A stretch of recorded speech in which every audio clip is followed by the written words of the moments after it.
Coordination of benefits rules. There are rules medical insurances must follow to determine which of your plans are primary, secondary, and so on.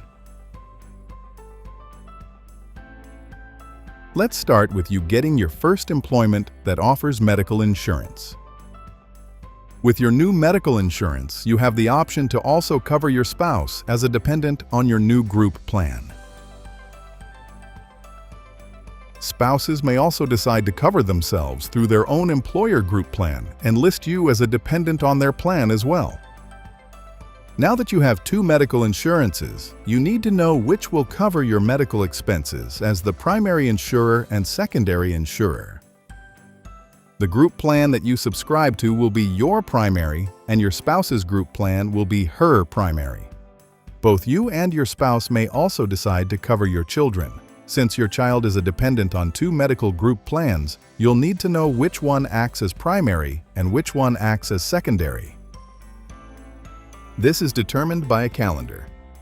The parent with a birthday that comes first in a calendar year will be primary. So if your spouse was born in May and you were born in October, her birthday comes first on the calendar, making her insurance the child's primary insurer.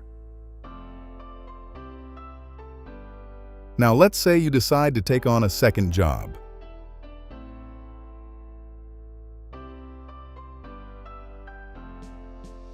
You also decide to take the medical insurance offered through this second employer.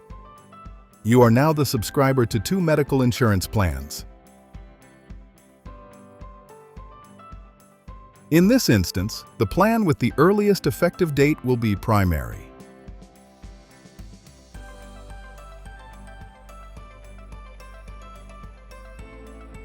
Now let's say you no longer work for this employer.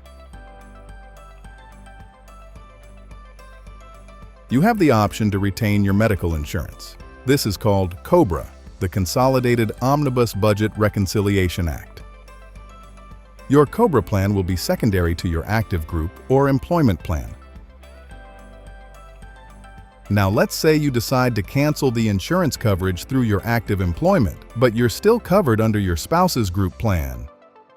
Since you are the subscriber to the COBRA plan, it is now your primary over your spouse's group plan, of which you are still a dependent. But COBRA plans are temporary. Let's say you no longer have your COBRA plan. You may qualify for Medicaid. When you're on Medicaid, but still a dependent on your spouse's group plan, the spouse's plan will be primary. Even though you are the subscriber to the Medicaid plan, Medicaid is always considered a last resort. Now, let's say you have become injured at work. You may be covered by workman's compensation. What workman's compensation covers is typically determined by a doctor. So if that doctor says your work-related injury is your shoulder, back, and wrist, workman's compensation will only cover treatment to those areas. Any treatment outside of your work-related injury will still be covered under your current medical insurances. So again, if you seek treatment for the work-related injury, that is covered by workman's compensation. But if you seek treatment for anything else, like a suspicious mole on your skin, do not expect workman's compensation to pay for that service. Now let's say you have become disabled and can no longer work. You may be eligible to get on Medicare before the age of 65. So now you're the subscriber to Medicare, Medicaid, and still a dependent on your spouse's group plan. Ideally, your spouse's group plan would be primary, Medicare secondary, and Medicaid tertiary. However, this comes down to one important detail. How many employees are listed on her group plan? Let me explain.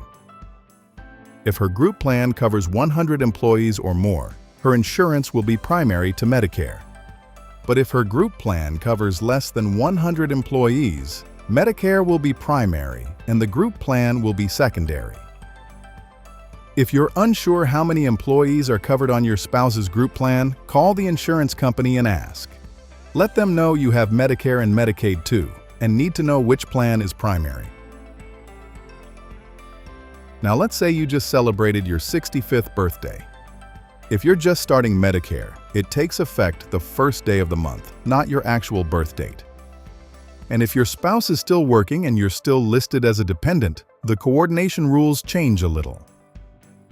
If her group plan covers 20 or more employees, the group plan will continue to be your primary insurance. But if her group plan covers less than 20 employees, Medicare will be primary and the group plan secondary. Now let's say your spouse has retired and decided to keep her group plan. The group plan will change to something called retiree coverage. It will now act as secondary to Medicare. And if you still have Medicaid, it acts as tertiary. As you navigate through the changes in your insurance coverage, it is important to communicate these changes to all your active insurances. They will need the effective and termination dates of all plans. And if you don't communicate these changes, your insurances have the right to refuse to pay your medical expenses. So call the phone number on the back of your insurance card and keep them up to date.